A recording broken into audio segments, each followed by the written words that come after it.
Bonjour, c'est Charlotte Baris. Bienvenue dans La Loupe, le podcast quotidien de l'Express.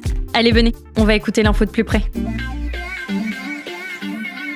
Chers auditeurs, si vous avez écouté l'épisode d'hier, vous savez qu'on se livre cette semaine à un petit exercice de prospective avec les journalistes de l'Express.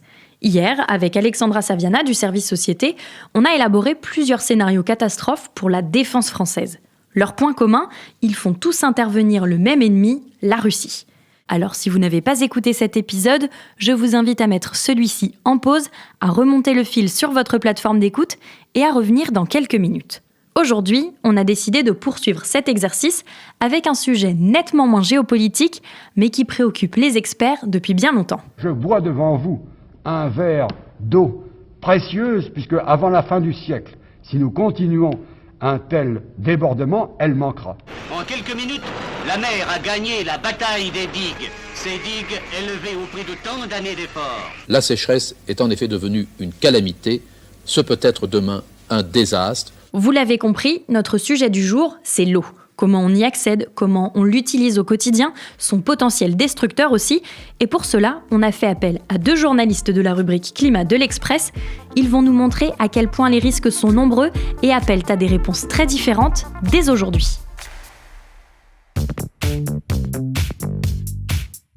Les deux journalistes qui ont élaboré ces scénarios noirs de l'eau, ce sont Valentin Ekirch et Baptiste Langlois. Bienvenue à tous les deux. Bonjour Charlotte. Bonjour Charlotte. À l'Express, on aime bien faire cet exercice de prospective pour des questions militaires ou géopolitiques, mais pourquoi est-ce qu'il faut aussi s'intéresser à des sujets qui ont trait au climat, comme l'eau ? Parce que quand on parle du changement climatique, il n'y a rien qui concentre autant de défis que notre utilisation et notre gestion de l'eau, et aussi la manière dont on la dompte, entre guillemets.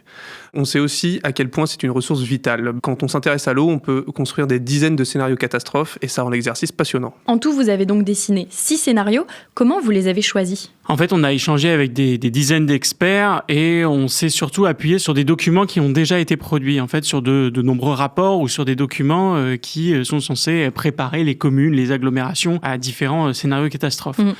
Donc, en fait, en se fondant sur ces scénarios des institutions, des scientifiques, on a essayé de trouver ce qui était à la fois le scénario le plus important en termes de risque, mais aussi qui conservait une probabilité importante à court terme ou à moyen terme.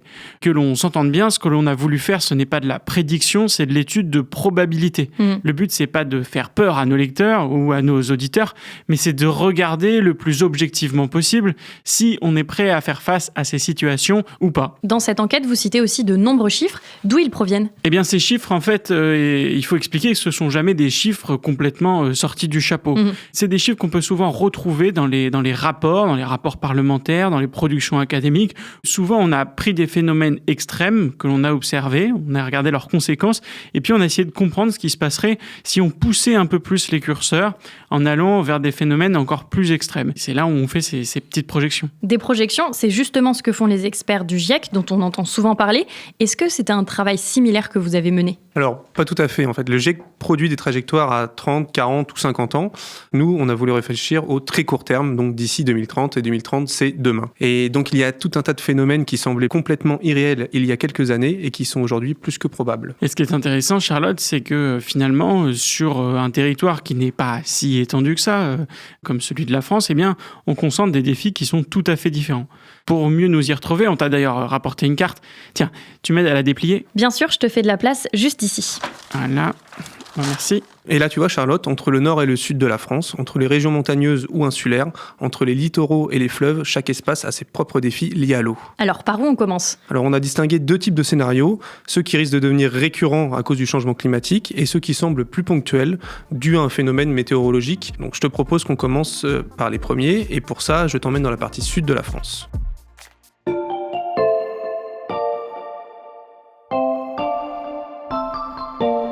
Baptiste, je vois que vous avez colorié en jaune une large zone dans un quart sud-est de la France. J'ai l'impression que ça suit globalement tout le Rhône, des Alpes jusqu'à la Côte d'Azur. Et à côté de cette zone, il est écrit « sécheresse ». Oui, tout à fait. La sécheresse, c'est un scénario inévitable. On en entend parler quasiment tous les ans depuis plusieurs années. Et le pire, c'est quand celle-ci se prolonge sur plusieurs étés consécutifs. Ça fait quand même 2-3 ans. La nappe ne fait que baisser ou... En tout cas, ne remonte guère. Une sécheresse qui impacte la centrale hydroélectrique de Pierre-Bénite. Elle tourne au ralenti.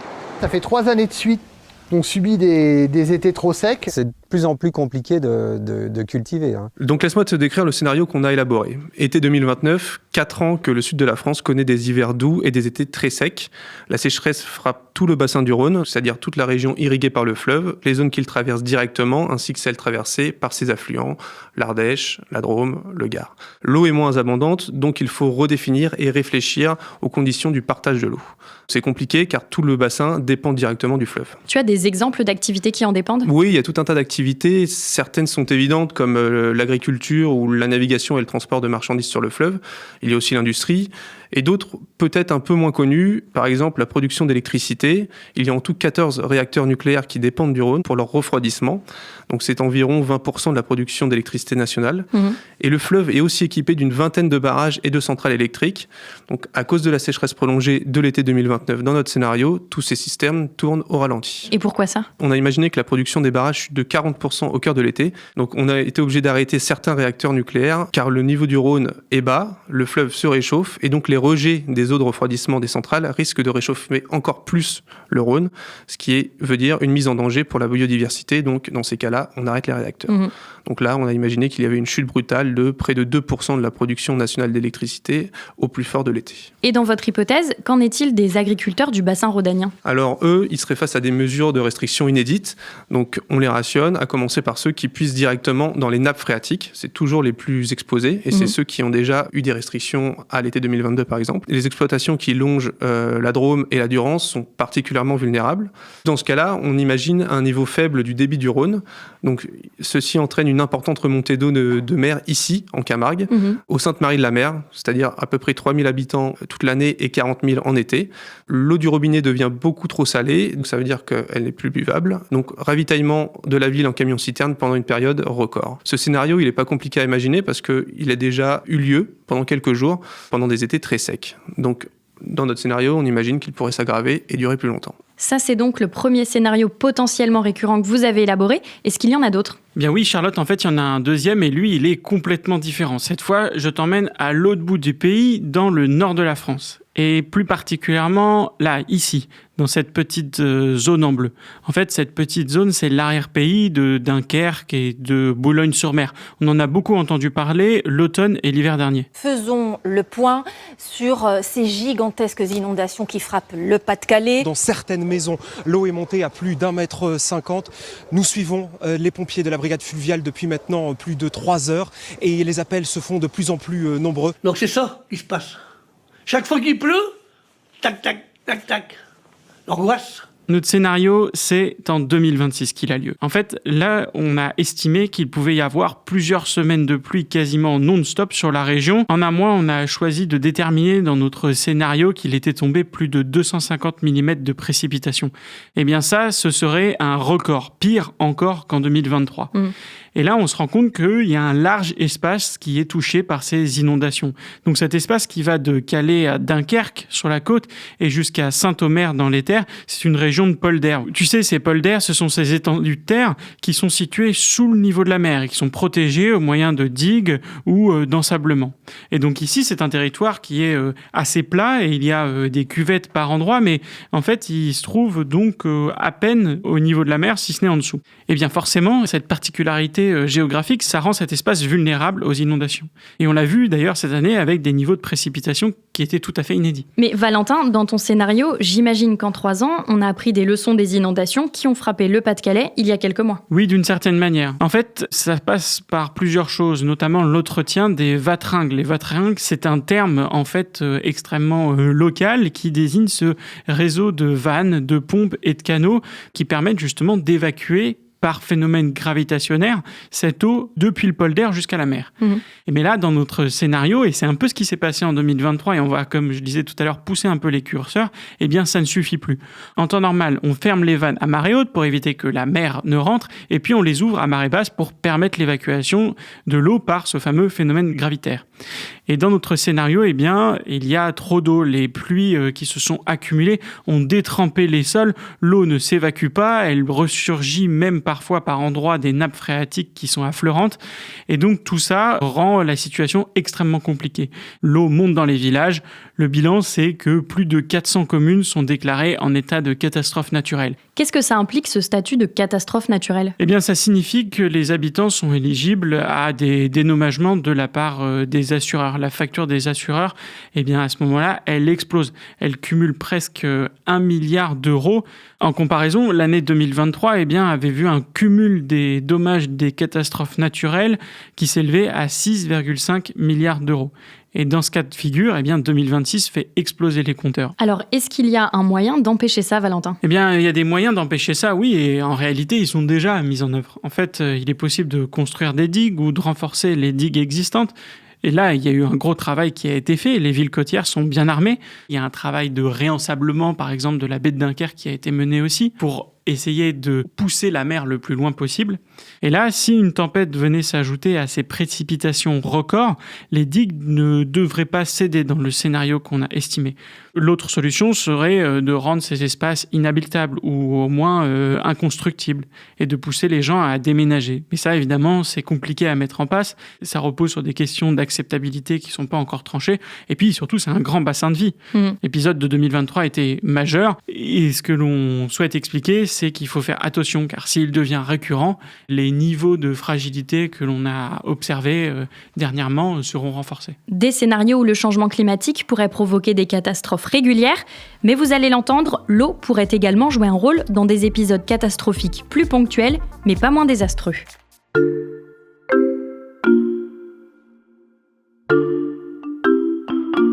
Pour le prochain scénario, Charlotte, je te propose qu'on retourne dans le sud de la France, dans une région très sèche, disons à quelques dizaines de kilomètres à l'ouest de la Camargue. On est ici sur la carte, dans l'Hérault, pas très loin de Montpellier, et un gigantesque feu de forêt se déclare, comme en Gironde, il y a 2 ans. La soirée débute mal pour les pompiers. Le vent tourne à l'est et les flammes progressent. En quelques heures, l'incendie se transforme en brasier. Les flammes sont incontrôlables. Nous avons ici face à nous l'un des plus grands feux de notre histoire. Au total, en 10 jours, 20 000 hectares ont brûlé et plus de 35 000 personnes ont dû être évacuées. Dans ce scénario, Baptiste, quelle est l'ampleur des feux par rapport à ceux qui ont frappé la Gironde à l'été 2022 ? Alors, évidemment, on a voulu pousser le curseur un petit peu plus loin, donc ils sont plus importants que ceux qu'on a connus en Gironde en 2022. Tu vas voir, c'est un scénario assez compatible avec celui que je t'ai décrit tout à l'heure dans le Rhône. C'est un territoire victime de sécheresse prolongée, donc les nappes phréatiques sont au plus bas, la végétation est ultra sèche, il y a des restrictions dans l'accès à l'eau. Ajoute à tout ça un phénomène climatique qui fait remonter de l'air chaud depuis l'Afrique du Nord. Donc un incendie, dans ce scénario, se déclare dans l'Hérault. En quelques heures, plusieurs dizaines d'hectares sont ravagés. Et pour éteindre le brasier, il faut des quantités astronomiques d'eau. Et donc, quels moyens sont déployés pour l'éteindre ? Alors, les pompiers, d'abord, partent avec leurs camions. Ils ont installé des cuves d'eau directement dans les centres de secours. Donc, ils partent déjà avec cette eau-là. Ensuite, ils utilisent l'eau des poteaux incendie, mais essaient au maximum de la préserver, parce que c'est de l'eau potable. Donc, effectivement, ça peut être utile pour d'autres usages. Ensuite, il y a des plans qui sont déclenchés, donc des norias de véhicules lourds qui vont puiser dans les points d'eau identifiés dans le département. Ça peut être des rivières, des mares, donc toujours à proximité du feu. Au bout d'un moment, ça n'est pas suffisant parce que ces réserves sont assez basses. Donc, ces véhicules doivent toujours faire des allers-retours vers des points de plus en plus éloignés. Alors, il en est de même pour les canadaires, ce qui rajoute en fait du temps dans les rotations. Le feu s'étend de plus en plus. Des villages chantiers sont évacués, donc des gîtes, des campings, parce que évidemment, il y a plein de monde, plein de visiteurs l'été dans la région. Le feu s'approche ensuite dangereusement de l'ouest de la ville de Montpellier. Et alors, à peine il ralentit en arrivant à proximité de Montpellier, un autre problème arrive, d'autres incendies se déclarent, à la fois dans le Var, qui est un petit peu plus peuplé, et plus surprenant, et plus dans le Nord, dans les Vosges. Un feu de forêt dans les Vosges ? Oui, c'est ce qui inquiète le plus les experts. Donc plusieurs feux concomitants qui forceraient le gouvernement à ouvrir une cellule de gestion de crise interministérielle pour répartir les ressources en eau et les moyens humains et matériels aussi. Donc ça donnerait lieu à des arbitrages, ce qui ralentirait le travail des pompiers un peu partout. Donc dans notre scénario catastrophe, le feu dans l'Hérault met 2 semaines à être éteint, avec quelques morts et des dizaines de blessés.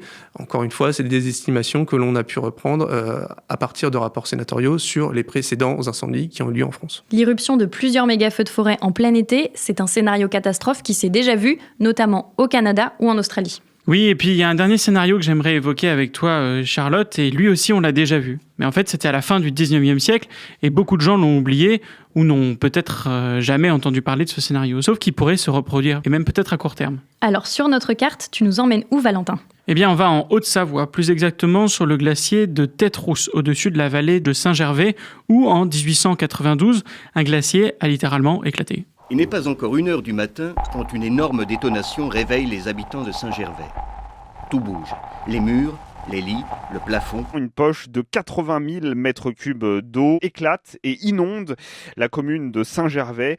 Bilan, 175 victimes surprises dans leur lit. Ce scénario, Charlotte, on ne l'a pas inventé. Il est présent dans le plan de prévention des risques majeurs prévisibles, c'est le fameux PPR, qui est établi par la préfecture pour justement se prémunir des différents aléas que peut rencontrer une agglomération. On sait que le glacier de Tête-Rousse, il accumule de l'eau dans des poches situées sous sa surface. Et quand on découvre ces poches d'eau, le premier travail que l'on va faire, c'est de les drainer. C'est des opérations monstrueuses qui coûtent des millions d'euros. Il faut envoyer des pelleteuses et des pompes géantes sur le glacier. Donc ça, t'imagines bien que c'est pas forcément évident.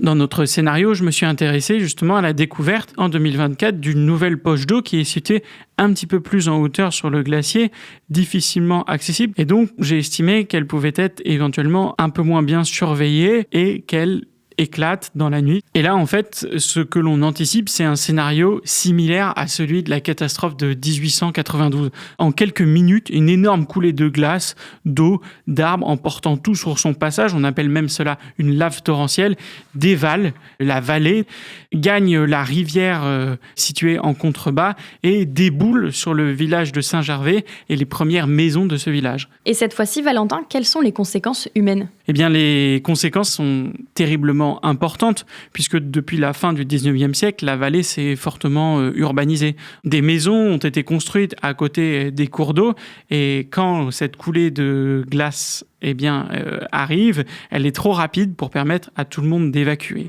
Il y a bien une alarme qui retentit, qui fait partie du système d'alerte qui a été installé sur le glacier depuis qu'on a découvert ces poches d'eau, et beaucoup d'habitants pourtant l'ignorent et ne partent pas assez vite.